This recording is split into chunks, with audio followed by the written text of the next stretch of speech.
নমস্কার বন্ধুরা, মধ্যবিত্তের হেসেলে আপনাদেরকে স্বাগতম। আজ দেখাচ্ছি ঢেলা মাছ বা বড় চোখা মাছের একটা রেসিপি। প্রথমে বাজার থেকে আমি ঢেলা মাছ এনে কেটে ধুয়ে বেছে সুন্দর করে রেখে দিয়েছি। তাতে দিয়ে দিচ্ছি নুন আর হলুদ। নুন হলুদ দিয়ে আমি মাছটাকে বেশ কিছুক্ষণ মাখিয়ে 10 থেকে 20 মিনিট আমি আলাদাভাবে রেখে দিচ্ছি। তার মধ্যে আমি অন্যদিকে বসিয়ে দিচ্ছি ফ্রাই প্যান, আর আলু আর বেগুন কেটে নেবো। অ্যাকচুয়ালি এই মাছটাতে শুধু বেগুন দিয়ে কালিজিরা ফোড়ন দিলেই তার স্বাদ হয়, কিন্তু আমাদের যেহেতু মধ্যবিত্তের সংসার, তাই আমি একটু বাড়ানোর জন্যে আলু দিই। আমার ছেলে বেগুন খায় না, তাই সব তরকারিতেই আমার আলু দিতেই হয়। ও বেগুন খায় না। যাই হোক, কথা বলতে বলতে আমার ফ্রাই প্যানটা গরম হয়ে গেছে। ফ্রাই প্যানের মধ্যে দিয়ে দিলাম আমি কালো জিরে আর শুকনো লঙ্কা। কালো জিরে আর শুকনো লঙ্কা দিয়ে বেশ কিছুক্ষণ যখন চটপট করে উঠবে, দেখবো গরম হয়ে গেছে। আঁচটা বাড়িয়ে দিয়ে যখন দেখবো গরম হয়ে গেছে, তার মধ্যে দিয়ে দিচ্ছি পরিমাণ মতন সরিষার তেল। সরিষার তেলটা দিয়ে বেশ ফ্রাই প্যানটা এদিক ওদিক করে নাড়িয়ে চাড়িয়ে তেলটা যখন দেখব গরম হয়ে গেছে, তার মধ্যে এক এক করে সব মাছগুলো দুভাগে মাছগুলো ভেজেছি দিয়ে আমি সুন্দরভাবে লাল লাল করে ভেজে রাখবো। তার মধ্যে বলি বন্ধুরা, তোমাদের যদি আমার রেসিপিগুলো ভালো লাগে তাহলে আমাকে লাইক, শেয়ার ও কমেন্ট করে পাশে থাকতে পারো। আর যদি আমার ভিডিওগুলো তোমাদের কোনো উপকারে আসে তাহলে আমাকে সাবস্ক্রাইব করে পাশে থাকতে পারো। এদিকে আমি এদিক ওদিক করে উল্টে পাল্টে মাছগুলোকে ভেজে নিচ্ছি। মাছগুলো একটু খুবই সাবধানে ভেজে নিতে হবে। কিন্তু এই মাছে কিন্তু একটা কথা বলে দিই, মাছে প্রচণ্ড কাঁটা। কথাতেই আছে, যেই মাছের যত কাঁটা সেই মাছের তত স্বাদ। যেমন গোলাপ ফুলে কাঁটা, কিন্তু গোলাপ ফুলই সবচেয়ে সুন্দর ফুল, তেমনই যেই মাছে যত কাঁটা সেই মাছ তত স্বাদ হয়।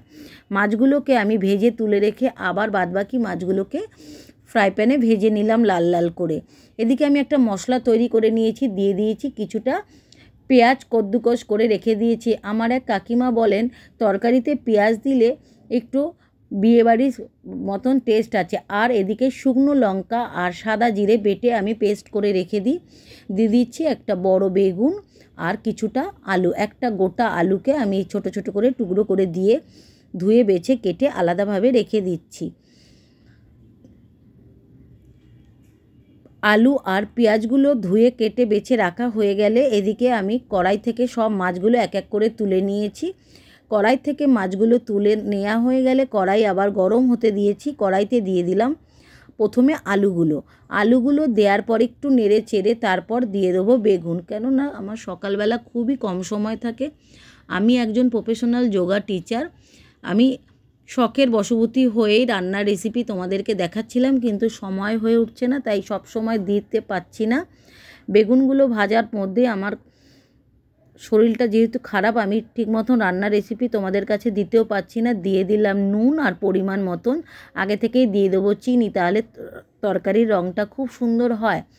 আর দিয়ে দেবো ওই কদ্দুকস করে রাখা পেঁয়াজটা দিয়ে বেশ কিছুক্ষণ নাড়াচাড়ার পরে দেখো কত সুন্দর কালারটা চলে এসছে। আমি মশলাটা দিয়ে দিয়েছি পরিমাণ মতন হলুদ আর তৈরি করে রাখা জিরা আর শুকনো লঙ্কার পেস্টটা 1 চামচ দিয়েছি, যতটুকু লাগবে ততটা। দেখো কত সুন্দর কালার ছাড়তে শুরু করে দিয়েছে, যেহেতু আগে থেকে আমি অল্প একটু চিনি দিয়ে দিয়েছিলাম।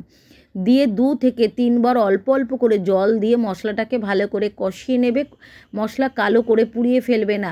দেখো আমি 2 বার জল অল্প অল্প করে দিয়েছি আর কষিয়েছি, তাতে কত সুন্দর একটা কালচে ধরন এসে গেছে। এবার মাছগুলো আস্তে আস্তে ফ্রাই প্যানের মধ্যে দিয়ে তার মধ্যে দিয়ে দেবো পরিমাণ মতন জল দিয়ে একটু হালকা নেড়ে চেড়ে 5 মিনিট বেশি আঁচে ফুটিয়ে নেবো। তারপরে অল্প আঁচে 10 থেকে 15 মিনিট রাখলেই হয়ে গেল সুস্বাদু, সত্যি ইলিশ মাছের মতনই মাছের তরকারির স্বাদ হয় ঢেলা মাছের ঝোল বা ঝাল।